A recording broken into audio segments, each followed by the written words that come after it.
to build their careers, they chose different paths to success. John was a firm believer. John and Jane, who grew Once upon a time, there were two friends, John and Jane, who grew up in the same town. They were inseparable, always discussing their dreams and aspirations. But as they grew older and started to build their careers, they chose different paths to success. John was a firm believer in the traditional route to success, and he followed the default path. He earned a prestigious degree, he landed a high-paying job at a well-known company, and he quickly climbed the corporate ladder. On paper, he had it all: a high salary, job security, and social status. However, deep down, John couldn't shake the feeling of emptiness and dissatisfaction that often kept him awake at night. Meanwhile, Jane chose the pathless path, a journey filled with twists and turns and uncertainty. Instead of sticking to the conventional route, she explored various career paths. She took on projects that resonated with her values, and she embraced a growth mindset. She became an entrepreneur, she started a social enterprise, and she even took some time off to travel and volunteer in underprivileged communities. Jane's career was anything but predictable, and she sometimes struggled financially.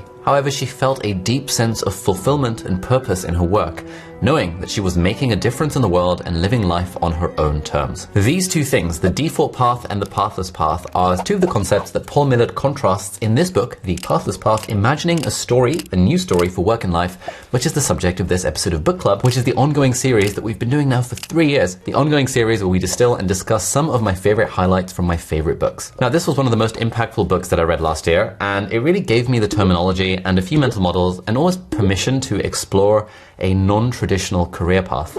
And so if you've been feeling lost in your career or somewhat directionless in life and you're kind of thinking that that's a bad thing, then this might be an interesting book for you to read. Anyway, in this video, I want to talk about 10 of my favorite points from the book, the ones that most resonated with me, and I hope that some of this stuff will resonate with you as well. The first one is to appreciate the difference between the default path and the pathless path. So essentially the default path is that thing that we get told when we're younger, that like, hey, just go to a good school and get good grades, and when you get good grades, you'll be able to go to good college or university, and then you'll apply for a good job, and then you'll get a nice job at a nice paying job, and you'll climb the corporate ladder, and eventually you'll be happy. Whereas in contrast to that, we have what Paul Millerd calls the pathless path. He writes that the pathless path is an alternative to the default path. It is an embrace of uncertainty and discomfort.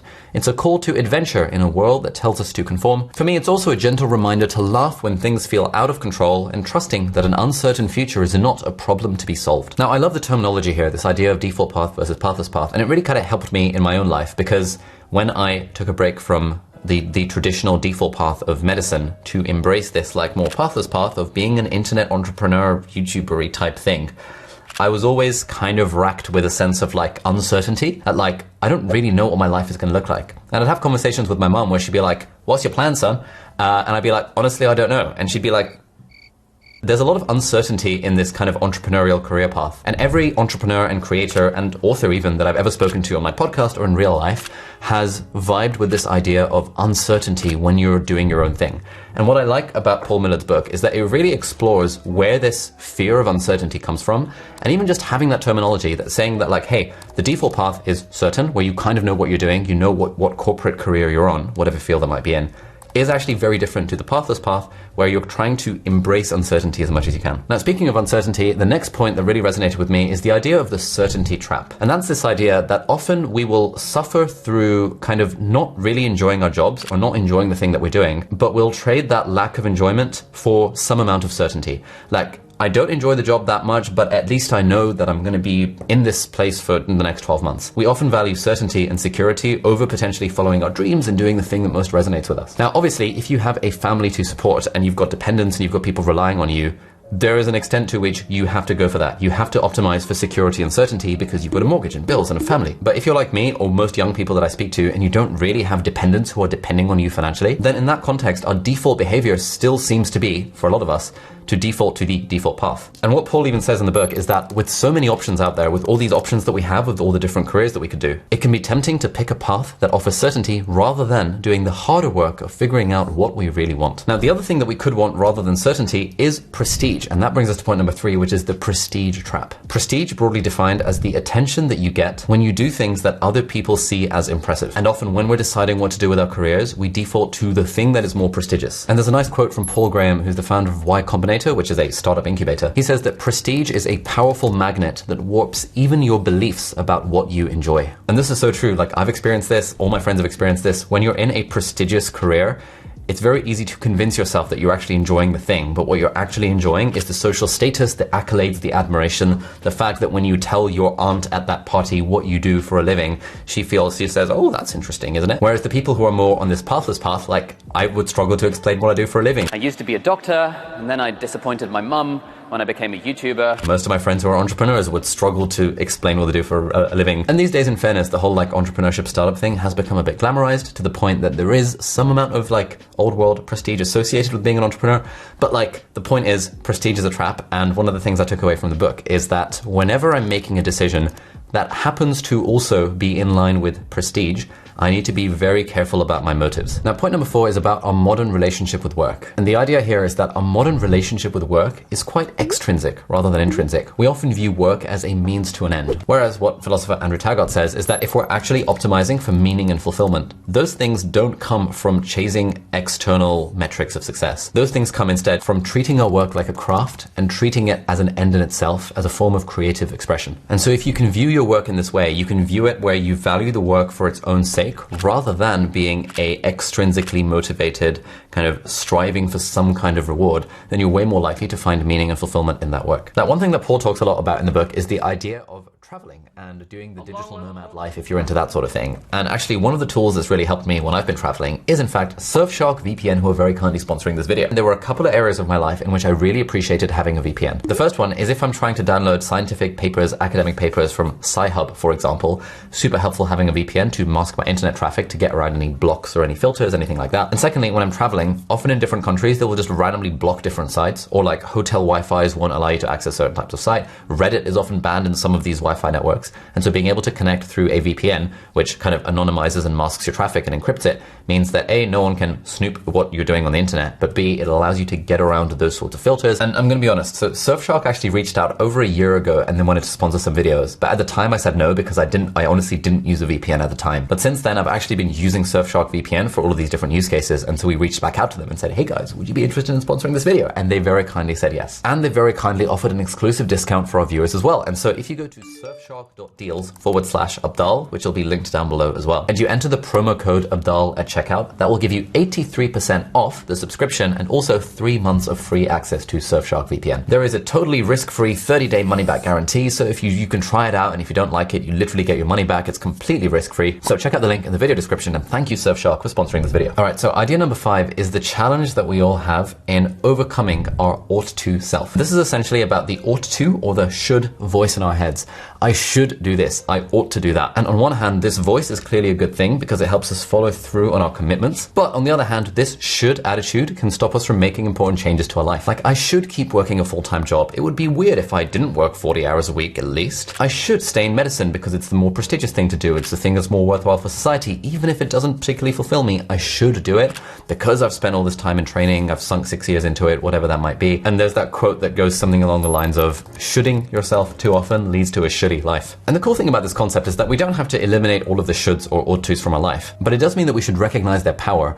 And that means that if you do take a risk, like if, for example, you start a business and for whatever reason, things further down the line, things don't work out, your should self is going to be so powerful that it's going to help you get out of that mess. Now, idea number 6 is the fear setting exercise. Now, this is actually from Tim Ferriss's book, The 4-Hour Workweek. And, Paul talks about the exercise in this book here. And the idea here is that these are just 7 simple journaling prompts. This does not take hours to go through. You can even just spend a few minutes thinking about it. But if you genuinely answer these 7 questions for yourself, chances are you will make a significant difference in your life. Now, this exercise has helped me so many times. Whenever I feel like I'm in a crossroads in life, I literally just type it on Google, fear setting, Tim Ferriss. I go on his blog, I read through the exercise, and I just do it. And I spend like half an hour journaling through that. And usually I'm like, oh damn, the fears and stuff that I was saying in my head are way overblown out of proportion. Yes, the worst case scenario is pretty bad, but like, it's not even that bad. And I could probably mitigate against the worst case scenario if I really wanted to. So I'll put a link to Tim Ferriss's blog post down in the video description. 100% recommend bookmarking out of this thing. All right, we've got 4 more things to talk about, but I'm just about to head to date night with the girlfriend, lol. So I will see you back later. All right, it's a new day and we're talking about point number 7 from the book, which is the idea of sabbaticals. Now, this whole idea of potentially like quitting your job and doing your own thing is probably out of reach for most people. But what is in reach for a lot of people is taking a sabbatical, i.e. a planned break from work. He says, firstly, people become aware of their own suffering. And really, when you're entrenched in work, especially if you're doing a job that's like, okay, it's reasonable, it pays the bills, you maybe don't enjoy it so much, but like, it's totally fine. You kind of convince yourself that that existence is totally okay, and then you take a sabbatical and you realize, oh, hang on, the fact that I've now got space away from work has made me aware of like how much I didn't enjoy my job. Secondly, when you take a sabbatical, curiosity re-emerges. When you have more spare time on your hands, and I've got a few friends who are now on sabbaticals from work, and for the first few weeks they were like, damn, I get to play video games and stuff. And then after a couple of weeks, they're like, okay, cool. I want to dive into this kind of project or that project. I want to really get into coding artificial intelligence stuff. And thirdly, after a sabbatical, people often want to continue their non-work journey. There are some people that take a sabbatical that are like, cool, I've decided on my sabbatical that, now that I had time to think, that actually the thing I was doing for my job and my career was in fact very fulfilling, and they dive straight back into it. But that's unusual. Mostly when people take a sabbatical, and this was certainly the case for me, you realize after reflecting quite a lot that actually, hang on, how do I really want to spend my life? Like, what are my core values? What are the things that are meaningful and fulfilling to me? And then often that means that, you change your approach to work so that you don't just dive back into that corporate ladder or whatever greasy pole you were climbing before your sabbatical. And the way I think of it these days is like, if you take a mini holiday from work, maybe a week, maybe 2 weeks, maybe longer than that if you possibly can, do you return to work feeling excited to get back to work? Or do you return to work with a sense of dread, feeling like, oh God, I can't believe I have to do this again? By the way, if you enjoy videos like this, you might like to check out Sunday Snippets. That is a weekly email that I send every Sunday and just has a few thoughts of the week, along with some thoughts from books or quotes from books that I've read recently. And that's more of a real time kind of what's going on in my mind, what am I learning and what am I reading? And I share that with so far like 200,000 people on this weekly Sunday email. It's completely free. You can unsubscribe anytime, and that'll be linked down below, or aliabdaal.com/Sunday if you want to check that out. All right, point number 8 is about experiments in living. And in 1859, John Stuart Mill wrote a book on liberty, and he writes that the worth of different modes of life should be proved practically when anyone thinks fit to try them. In which basically he argues that societies need people to embrace their own individuality and to conduct experiments in living. There are so many different ways of living. The whole wake up at 7, go to your 9-to-5 job, get home, watch TV, get married, get a house, like all of that kind of stuff in a kind of first world country. That's like one mode of living, but there are so many other modes of living. What would it be like to live in a van? What could it be like to live in a cabin in the woods in the mountains? What could it be like to spend a year traveling the world and like going doing the digital nomad thing? And really the way I think of it for myself is if I even have a vague curiosity of, I wonder what it would be like to live in this sort of way, it's worth running the experiment. It's worth trying it out for a week or even a few days or maybe a month and just seeing whether my theory, whether my hypothesis holds true. All right, point number 9 is a really nice quote from Amos Tversky, where he says, the secret to doing good research is to always be a little underemployed. You waste years by not being able to waste hours. I don't take this advice to heart myself because I feel like my days are currently so chock-a-block with stuff, but I know that that's suboptimal. I know that I should have like more empty space, more white space in my calendar to be able to think more creatively and to be able to actually think. I'm always like doing something and trying to get more leverage on my time. And like, okay, we're going to film this video, then we're going to go to WeWork, we're going to do some book stuff, I'm going to do this, then we've got a session here, we're going to go gym there. And I just don't allow the white space to happen in my calendar. Certainly one thing I'd like to do more of, and that this book is encouraging me to do, is to actually just not be so like on the hamster wheel of capitalism to try and churn out more and more videos to appease more and more sponsors and like make sure that every unit of my time is best spent maximally optimizing for economic output. And then finally, the thing that I really took away from this book, when you're on a pathless path, instead of being afraid or being concerned about the fact that your path is uncertain and that you don't know where you're going to be 5 years from now or 10 years from now, you can instead approach it with curiosity and wonder. I wonder what my career is going to look like 5 years from now. Let's see.